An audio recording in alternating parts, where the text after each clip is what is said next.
আরে এই বকির নির্বুত নে তোরা লাথি দিলাম, তুই তো আমার সোনার হাড়িটা দিলি না। আরে ওস্তাদ, যেই লাথি দিচ্ছেন মরে যেতে পারে, চলেন আমরা এখান থেকে ভাগে যাই। তোর মতো সন্তান আমার পেটে হওয়া থেকে না হয় ভালো ছিল, তুই এখনই চুরি শিখে গেছিস। আরে মা, তুমি আমাকে ভুল বুঝো না, আমি বাবার জমিটা থেকে এই সোনার হাড়িটা পেয়েছি। এ মা, আমি আমার বাপের জন্ম দেখে নাই, বালিশ এভাবে কথা বলে। আরে বিধাতা, তুমি কি এটা আমার কপালে রেখেছিলে? সারা রাত্রে ঘুমের পরেও দিহান যখন তার সকালবেলা ঘুম ভেঙে যায়, সে ঘুমানোর জন্য আবারও এপাশ ওপাশ শুরু করে। আরে দিয়ান বাবু, তুমি তো সারা রাত্র ঘুমাইছো, রেস্ট নিছো, আমাকে একটু রেস্ট দাও না এখন। আরে আরে, বালিশ কিভাবে কথা বলে? আমি তো আমার বাপের জন্ম দেখি নাই, বালিশ কথা বলে। শোনো দিয়ান বাবু, তোমার বাবা এত অলস ছিল না, তোমার বাবাও এই বালিশে ঘুমায়। বড় বালিশ ছাড়া তোমার বাবা ঘুমাইতে পারতো না, তুমিও ঘুমাইতে পারতা না। আজকে তুমি ঘুমাইতে ঘুমাইতে পুরো অলস হয়ে গেছো, তুমি কাজ কাম সব ছেড়ে দিছো। আরে শোনো বালিশ আঙ্কেল, আমার তো কাজ কাম করতে মনে চায় না, শুধু ঘুরতে মনে চায় বন্ধু বান্ধবদেরকে নিয়ে, আর টাকা পয়সা খরচ করতে মনে চায়। কি করবো বলো, আমার কিছু করার আছে? আরে দিহান, তোমার জীবন তো এভাবে কাটবে না। তোমার বাবা মারা যাওয়ার পরে সংসারের অবস্থা তো এইভাবেই খারাপ। এক কাজ করো, তুমি কিছু করো, কাজ কাম করে তোমার মাকে ইনকাম করে এনে দাও, তোমার মা বসে বসে খাক। আমি কি করবো বালিশ আঙ্কেল, আমার যে কাজ কাম করতে একেবারে মনে চায় না, বলেন।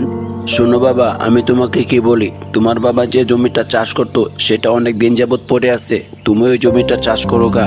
আরে আঙ্কেল, আমি তো বললামই আপনাকে, আমার তো কাজ কাম করতে মনে চায় না, আমি কাজ কাম করতে পারবো না। আচ্ছা বুঝতে পারছি, তোমাকে আজকে একটা কথা বলি, তুমি কি করবা? তুমি তোমার বাবার ওই জমিটা গিয়ে তুমি কোদাল দিয়ে কোবাতে থাকবা। ওই জমির নিচে আমি সোনার একটা হাড়ি রেখে দেব, ওই হাড়িটা তুমি নিয়ে এসে বাজারে বিক্রি করে তোমার মার সংসার তুমি চালাবা, আর ওটা দিয়ে যে কোনো একটা ব্যবসার কাজে লাগাবা। ঠিক আছে বাবা, যাও। আচ্ছা ঠিক আছে আঙ্কেল, আপনি যখন বলতেছেন আমি যাচ্ছি।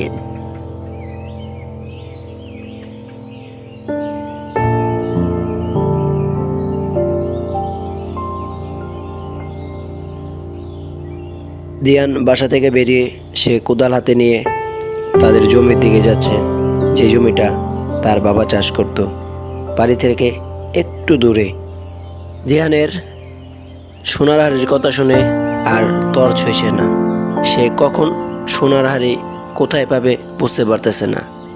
এই এসে সে খেতে কুবাকুবি শুরু করে দেয় আর খুঁজতে থাকে, অবশেষে যে পেয়েও যায়। সে সোনার হাড়িটা নিয়ে বাড়ির দিকে রওনা দেয়।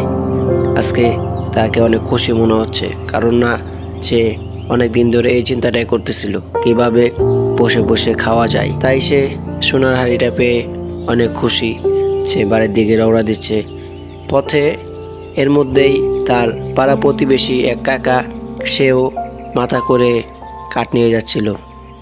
আরে দিহান, তোর হাতে ওটা কি? আরে সোনার হাড়ির মতো দেখা যায়। আচ্ছা রাখ রাখ, ওটা আমাকে দিয়ে যা, ওটা আমার প্রয়োজন, দিয়ে যা দিয়ে যা।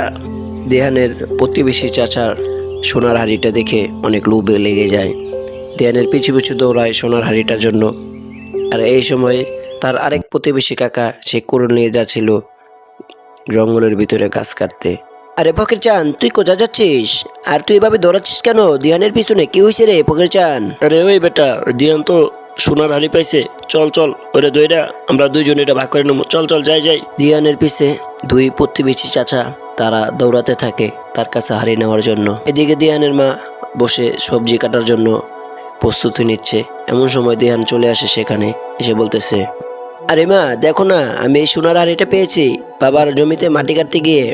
দিয়ানের মা আর দিয়ান তারা অনেকক্ষণ কথাবার্তা বলে। দিয়ানের মা বিশ্বাসই করতে পারতেছিল না তার বাবার জমি থেকে যে এই সোনার কলসটা পেয়েছে, মানে সোনার হাড়িটা পেয়েছে। অনেকক্ষণ তাদের মধ্যে কথাবার্তা চলে, তারপরে দিহান রাগ করে সে সোনার হাড়িটা ধুয়ে ওখান থেকে চলে যায় বাহিরে।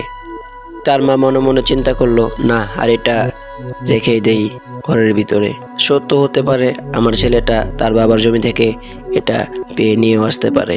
এদিকে দিহান বাড়িতে সোনার হাড়িটা রেখে এসে সে খেলা করার জন্য আরেক দিকে যাচ্ছিল।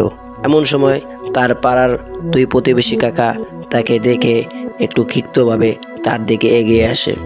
তার পাড়া প্রতিবেশীর কাকা ক্ষিপ্ত হয়ে তাকে এসে একটা লাথি মারে।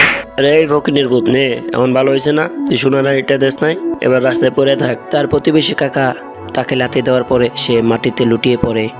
তার পেটে প্রচণ্ড পরিমাণ ব্যথা করতেছিল, কাতরাচ্ছিল। এদিকে তার প্রতিবেশী চাচারা দৌড় দিয়ে ওখান থেকে পালিয়ে যায়। সে উঠে আবার তার বাড়ির দিকে চলে যায়, কেননা সে ভালো ব্যথা পেয়েছিল তার পেটে। বন্ধুরা, গল্পটা কেমন লাগলো অবশ্যই লাইক কমেন্ট শেয়ার করে জানিয়ে দেবা, আর লোভ কেউ করবা না।